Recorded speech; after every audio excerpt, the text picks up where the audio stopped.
உண்மையிலே எனது ஆதங்கத்தை முதல்ல சொல்லலாம் என்று நினைக்கின்றேன். மக்கள் எங்களை தெரிவு செய்திருக்கிறார்கள். அந்த மக்கள் தெரிவு செய்த உறுப்பினர்கள் ஜனநாயக தமிழ் தேசிய கூட்டமைப்பின் பேராளர் மாநாடு ஒரு நாள் நடக்கிறது. அந்த ஒரு நாளிலும் எங்களுடைய மக்கள் பிரதிநிதிகள், எங்களுடைய உறுப்பினர்கள் எப்படியான சேவையை செய்ய அவர்களால் முடியும் என்பது இந்த கதிரைகளை பார்க்க தெரிகிறது. முதல்ல கட்சி பற்றி இருக்க வேண்டும். கட்சிக்கான உறுப்பு, அதாவது என்னுடைய கட்சி என்ற அந்த இருமாப்பு இருக்க வேண்டும். நான் இந்த கட்சியிலே அடையாளம் காணப்பட்டவன் என்ற அந்த விருப்பு இருக்க வேண்டும். எனது மக்களுக்காக இந்த கட்சியின் ஊடாக நான் உழைக்க வேண்டும் என்ற அந்த ஆர்வம் இருக்க வேண்டும். தெரிவு செய்யப்பட்டு விட்டோம், ஏனோ தானோ ஒன்று செயற்படுகின்ற அந்த மாநாடோ அல்லது அந்த உறுப்பினர்களோ தேவையற்றவர்கள் என்பது என்னுடைய கருத்து. ஒரு நாள் தான் எங்களோட மாநாடு நடக்குது. அதை கூட சகித்து கொள்ள முடியாதவர்கள் எங்களுடைய தேசிய பிரச்சனை, எங்களுக்கு மக்களுடைய அநீதிகளை தட்டி கேட்கின்ற கடமை பொறுப்பு எப்படி அவர்கள் செய்ய போகிறார்? எனவே இதை என்னுடைய ஆதங்கமாக சொல்லுகிறேன். இந்த எங்களுடைய ஜனநாயக தமிழ் தேசிய கூட்டமைப்பு இப்படி கட்சி நடத்தாது. உங்களுடைய இஷ்டத்துக்கு வந்து போறதுக்கு எங்களுடைய கட்சி அப்படியான கட்சி அல்ல. வந்தோமா, கையெழுத்து போட்டோமா, அடையாளம் நாங்கள் வந்தோமென்று பதிவு செய்தோமோ போனோமாண்டு போறதுன்றது அது கட்சியினுடைய விசுவாசம் அல்ல.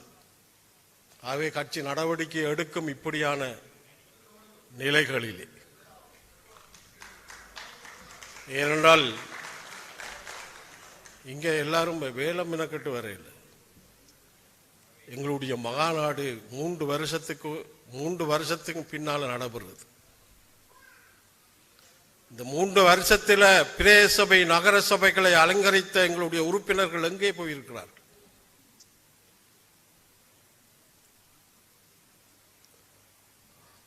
நான் ஆரம்பத்தில் அந்த ஜனநாயக தமிழ் தேசிய கூட்டமைப்பு உருவாகின கதையை சாடியா சொல்லணும்.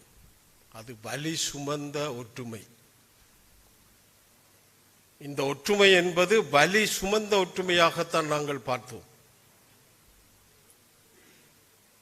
இந்த உள்ளூராட்சி சபைகளிலே தனித்து நிற்க வேண்டும் என்ற முடிவை தமிழ் தேசிய கூட்டமைப்பிலே இருந்த ஒரு கட்சி, உங்களுக்கு எல்லாம் தெரியும், தமிழரசு கட்சி முடிவெடுத்தது, சம்பந்தனையா உட்பட. அவர்கள் விடாப்புடியாக இருந்தார்கள். இந்த தனித்து நின்று பிறகு ஒற்றுமையாக வருவோம் என்று சொன்னார்கள். நாங்கள் எங்களுடைய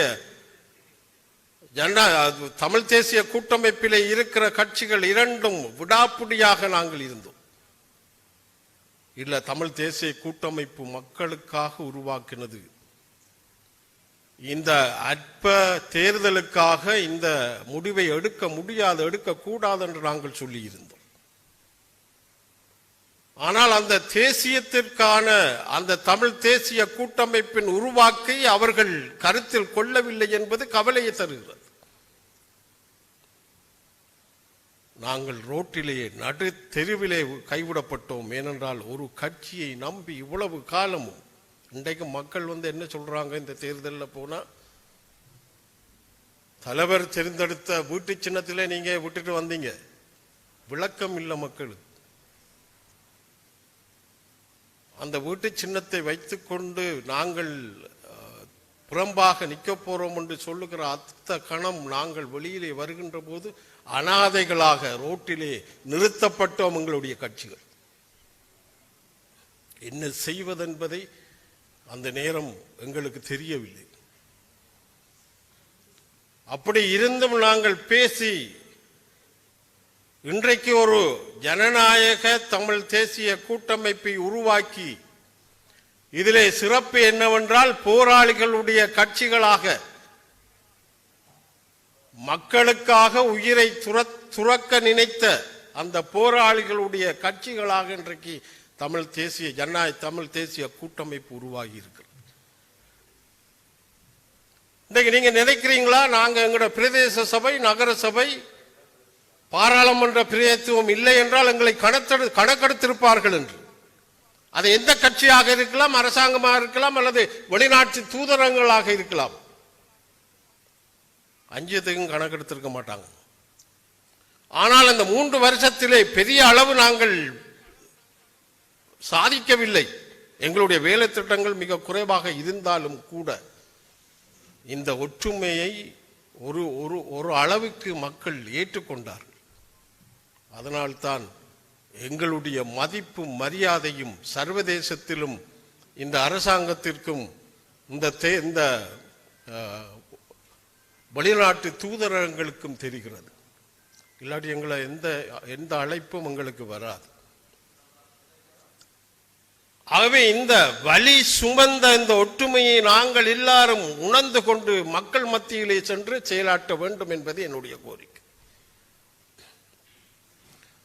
எங்களுடைய மாநாட்டின் இறுதி தீர்மானமாக பல விடயங்கள் சொல்லப்பட்டிருக்கிறது.